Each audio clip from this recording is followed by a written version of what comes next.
மெனக்கிட்டு என் வீட்டுக்கு வந்து எனக்கு தண்ணி பிடிக்க குடத்தை வாங்கிட்டு வந்துட்டு இப்படி நீ தண்ணி பிடிக்காம வாரியேட்டி. இத பார்த்தா எனக்கு கஷ்டமாலாம் இருக்கு. வேணாம் தாட்டி இந்த குட தண்ணி நீ கொண்டு போ. நான் அப்புறம் எப்படிமா அது வரும்போது பிடிச்சுக்கிடுவேன். ஏக்கா சும்மா இருங்க, நான் தான் சொல்லுதம்ல மேல தெருல வரும், இன்னைக்கு சாயந்தரம் வரும், அப்படி இல்லைன்னா நாளைக்கு காலையில வரும், நான் அப்ப பிடிச்சுக்கிடுவேன். நீங்க பிள்ளையெல்லாம் வச்சிருக்கிய பிடிச்சுக்கோங்க, ஆல்ரெடி என்கிட்ட 2 குடம் இருக்குன்னு தானே சொல்லுதே, பின்ன என்ன. ஆமாக்கா அதெல்லாம் ஒண்ணும் இல்ல, அவ அதெல்லாம் எந்த தெருலனாலும் நின்னு பிடிச்சுக்கிடுவா. நீங்க தான் அந்த அடுத்த தெருல போய் பிடிக்கிறதுக்கு ரொம்ப கூச்சப்படுவீங்க. பரவாயில்ல நீங்க கொண்டு போங்க, அவ அதெல்லாம் அவளுக்கு எங்கெங்க பிடிக்கணுமோ அங்க பிடிச்சுக்கிடுவா. அவ பாத்தீங்களாக்கா எப்படி மண்டைய பொழக்குன்னு. இப்பமே 6 நாளுக்கு ஒருக்க தண்ணி வருது. இன்னும் அடுத்த மாசம் அதுக்கு அடுத்த மாசம் எல்லாம் 10 நாளுக்கு ஒருக்க தான் தண்ணி விடுவான்னு நினைக்கேன். என்னதான் பண்ண போறோமோ. ஆமாங்க, அது நினைச்சாதான் எனக்கெல்லாம் கவலையா இருக்கு. நான் என்ன செய்ய போறேன், நாளையில இருந்து பழைய சோறு தான் காலையில திங்க போறேன். மித்தபடி இந்த இட்லி தோசை எல்லாம் இந்த வெயில் நேரத்துக்கு தின்னோன்னு வையேன், தின்ன மாதிரியே இருக்காது, தாக எடுக்க மாதிரியே இருக்கும். அதான் இன்னைக்கு சாயந்தரம் கொஞ்சம் சோறை போட்டு பொங்கி தண்ணி ஊத்தி வச்சிட்டேன்னு வையேன், காலையில நல்லா கஞ்சியும் எண்ணத்தையும் ஊறுகாவோ துவையில அரைச்சி நல்லா சாப்பிட்டுக்கிடலாம். நாளில இருந்து பழைய சோறு தான்ப்பா நானும் திங்க போறேன். ஏக்கா பின்ன உங்க மாமியை சப்பாத்தி கட்டிச்சு, நான் தோசை மாவு இருக்கு தோசை தான் ஊத்தி கொடுக்க போறேன். நீங்க அங்க வச்சு இப்ப என்ன திரும்ப சோறு பொங்க போறீங்க? எத்தனை வேலை தான் உங்களுக்கு? அதானே. இல்ல பிளாக், நைட்டு தோசை தான் சுட போறேன். ஆனா கொஞ்சம் சோறை போட்டு பொங்கி தண்ணி ஊத்துனா நாளைக்கு சாப்பிடணும்ல, அது பழைய சோறுக்காண்டி கொஞ்சோண்டு சோறு போட்டு பொங்கணும்னே. அடடே சரி சரி, அதுவும் நல்லதுதான். போன வருஷம் தானக்கா உங்களுக்கு எல்லாத்துக்கும் சேர்த்து அம்மா போட்டுச்சுல அந்த வெயில் நேரத்துல தானே? ஆமா, அப்படி நீ சொன்னதுதான் எனக்கு அந்த ஞாபகம் வருது பாரு. அப்ப நான் வேண்டுதல் வேற வச்சிருந்தேன் பாரு, நம்ம கோயில்ல மாவிளக்கு எடுக்கணும்னு. போன வருஷம் அம்மா போட்டுச்சு தெரியுமா, அப்ப வேண்டி வச்சிருந்தேன். அது இந்த வருஷம் கோயில் கடையோட சேர்ந்து மாவிளக்கு எல்லாம் எடுக்கணும்ல. கோயிலுக்கு செய்ய வேண்டியதெல்லாம் செய்யுங்க, அதெல்லாம் கண்டிப்பா செஞ்சிடணும்க்கா. ஆமா, அப்படி இந்த வெயில் நேரம் அதுவும் கொஞ்சம் ஜாக்கிரதையா இருக்கணும்.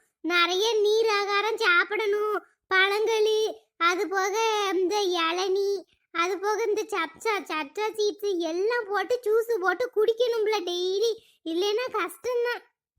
பரவாயில்லக்கா, உங்களுக்கு தழும்பு கிளம்புலாம் ஒண்ணுமே தெரியலையே. போன வருஷம் வந்தது இந்த வருஷம் அப்படியே மறைஞ்சு போயிட்டு உங்களுக்கு. ஆமாப்ல, அது அப்படிதான். அது வந்திருக்கும் போது நம்ம சும்மா இருக்கணும், நம்ம கைய வச்சு என்னத்தையும் பிச்சு கிச்சு விடாம இருந்தோன்னு வையேன், அது தழும்பே தெரியாம வந்த இடம் தெரியாம போயிரும். நீங்களும் நல்ல வெயில் நேரத்துக்கு நல்ல ஜூஸ் கீசு பழைய சோறு அப்படின்னு வயிற்றுக்கு குழு குழுன்னு சூடு இல்லாம வச்சுக்கோங்க பிள்ளைகளா. சரிக்கா ஆட்டுக்கா, அதெல்லாம் என் வீட்டுக்காரு பழம்லாம் வாங்கி போடுறதுலாம் அவரை குறையே சொல்ல முடியாது. கேட்டீங்களா, அம்பிட்டு பழம் வாங்கிட்டு வந்து போட்டுருவாரு. எனக்கு தான் உரிச்சு திங்கையோ ஜூஸ் போடையோ வலிச்சு போய் அப்படியே உரத்துலயே போட்டுருவேன், அது காஞ்சி பிறக்கி வம்பா போயிரும்.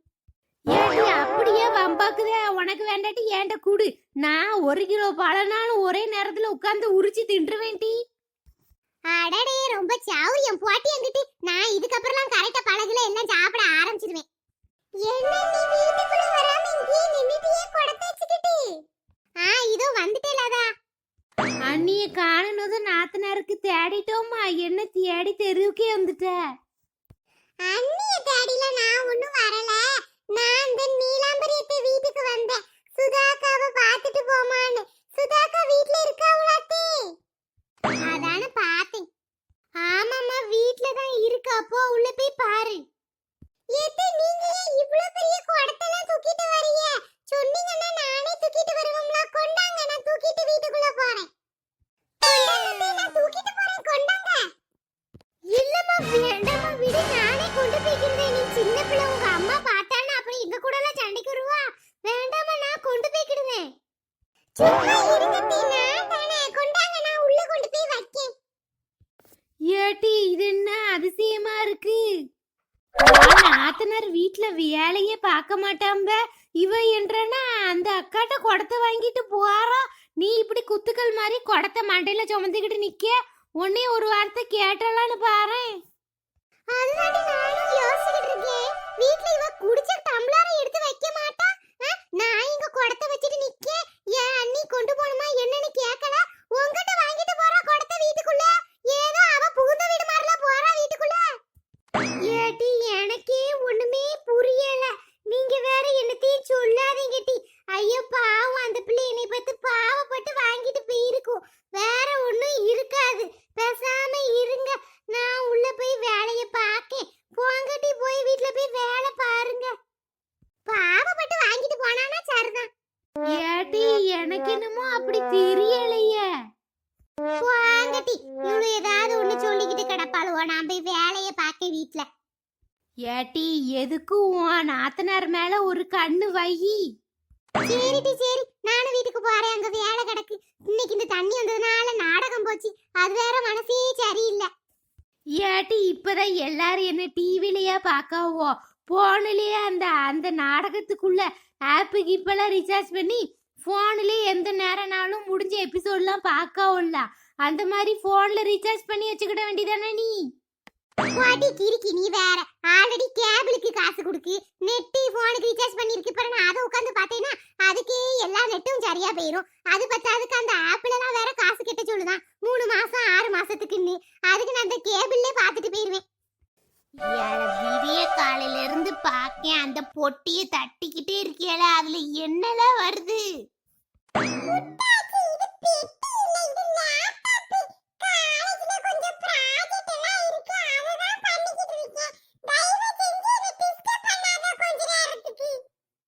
சரி சரி படி, என் பேரை நல்லா படிச்சு பெரிய ஆளா வந்தா சரிதான்.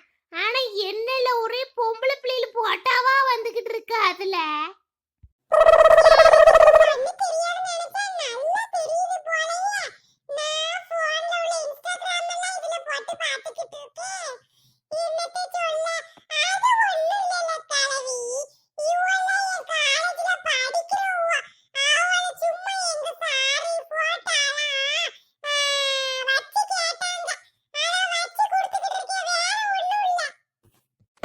ஏல உங்க சார் வேலைன்னா அவன் வேலை பார்க்க சொல்ல வேண்டியதானல.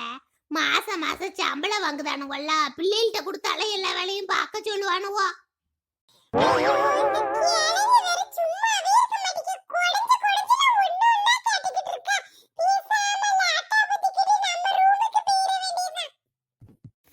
ஏமா பிசாசு, என்ன தண்ணி பிடிக்க போனவளுக்கு இம்புட்டு நேரமாட்டி எத்தனை மணிக்கு வீட்டுக்கு வந்திருக்க? ஒன்னும் இல்லம்மா, அங்க தண்ணி பிடிக்கிற இடத்துல ஒரே பிரச்சனையாய் போச்சு. எல்லாவளும் என்ட வம்பலுக்கு தாமா வாராளுவோ. அதான் எல்லாவளையும் கிழிச்சு 4 பேர் மண்டைய உடைச்சிட்டு வர இம்புட்டு நேரம் ஆயி போச்சு. பிசாசு, தேவையில்லாம எவட்டையும் சண்டை போட்டுக்கிட்டு இருக்காதட்டி. 4 பேர் வேணும் ஒரு ஊர்ல இருக்கும்போது. தண்ணி பிடிச்சமா வந்தமான்னு இருக்க வேண்டியதானே. என்னதுக்கு சண்டைய போட்டுக்கிட்டு இருக்க? போ, தண்ணிய கொண்டு போய் அடுக்காலையில ஊத்திட்டு வா. தண்ணி எங்க இருக்கு? அட பிசாசு, இம்புட்டு நேரம் இருந்தா அப்புறம் வெறும் குடத்தையா தூக்கிட்டு ஆட்டிட்டு வந்திருக்க. தண்ணி பிடிக்காம சண்டையெல்லாம் போட்டேன்னா அப்புறம் தண்ணி பிடிக்கலையாட்டி. அந்த கதை ஏமா கேக்க? நான் இங்க இருந்து போனேமா, இந்த முக்காடு போட்ட முதேவி சௌந்தரியா இருக்கா பாரு, அவ தண்ணி பிடிச்சுக்கிட்டு இருந்தா. சரி தண்ணி தானே பிடிக்கலன்னு பக்கத்துல போய் பார்த்தா அவ தண்ணி மட்டும் பிடிக்கலமா, துணியையும் போட்டு துவைச்சுக்கிட்டு இருக்கா. வந்துச்சே எனக்கு கோவம். இன்னும் ஒருத்தரும் பிடிக்கல, நீ என்னடா தண்ணியும் பிடிச்சிட்டு அடுத்து துணியையும் துவைச்சுக்கிட்டு இருக்கேன்னு அவட்ட சண்டைக்கு போனேன் கேட்டுக்கோ. அதுக்கு அவ என்னைய பார்த்து சொல்லுதாம்மா, நீ ஓடி வந்தவ தானே டீ, உனக்கு என்ன இந்த ஊர்ல உரிமை இருக்கு? இந்த மண்ணுலே பிறந்த அவளுக்கு தான் இந்த ஊர்ல உரிமை இருக்கா, அந்த பைப்ல உரிமை இருக்கா, அவ எல்லாம் பிடிச்சது போக தான் நான் பிடிக்கணுமா? இப்படிலாம் அவ சொல்லும் போது என்ன கேட்டுட்டு பேசாமைய வர சொல்லுத. அதான் அங்க ஒரு சண்டைய போட்டேன், பார்த்தா தண்ணி நின்னு போச்சுமா. கடைசியில எல்லாவளும் பிடிச்சிட்டு போயிட்டா. பிறகு பார்த்தா ஒழுக்கு தண்ணி தான் விழுந்துகிட்டு இருந்தது.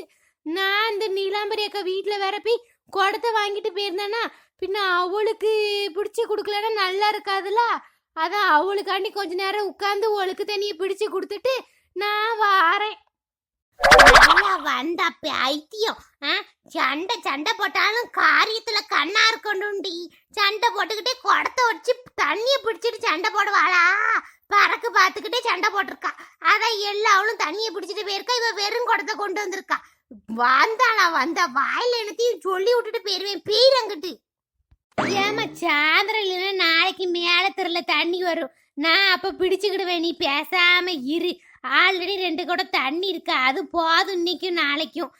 நான் நாளைக்கு காலையில வரும்ல, அப்ப போய் பிடிச்சிட்டு வந்துடுறேன். அப்பமா அது ஒழுங்கா போய் தண்ணிய பிடிச்சமா வீட்டுக்கு வந்தமா இரு.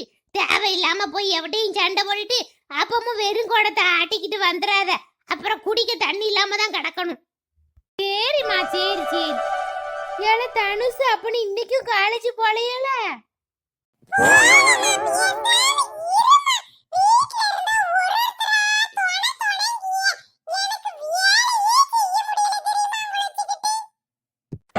ஆமாட்டி, பேசாம இரு. பேராண்டி ஏதோ வேலை பார்க்கானாண்டி, அதோ ப்ராஜெக்ட் போல. ஆனா அந்த பெட்டியில பார்த்தா ஒரே பொம்பளை பிள்ளைகள் போட்டாவா வந்துகிட்டு இருக்குட்டி. கேட்டா அவ சாருதான் கிளாஸ் பிள்ளைகளெல்லாம் ஏதோ வச்சு தர சொல்லி கேட்டாங்கன்னா வச்சுக்கிட்டு இருக்கேங்க. என்னது பொம்பளை பிள்ளை போட்டாவா வருதா? கொஞ்சம் தள்ளு பாப்போம்.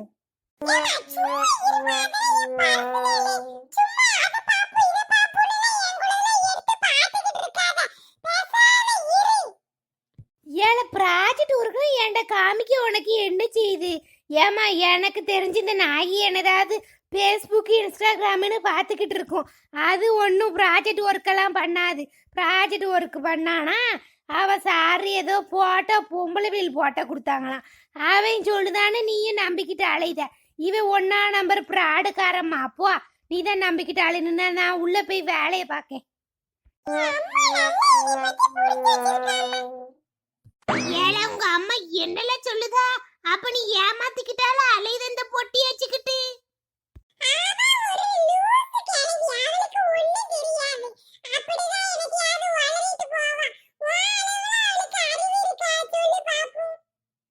அது என்னமோ உண்மைதான். ஏழவுக்கெல்லாம் அவளுக்கெல்லாம் ஒன்னும் அறிவு கிடையாது.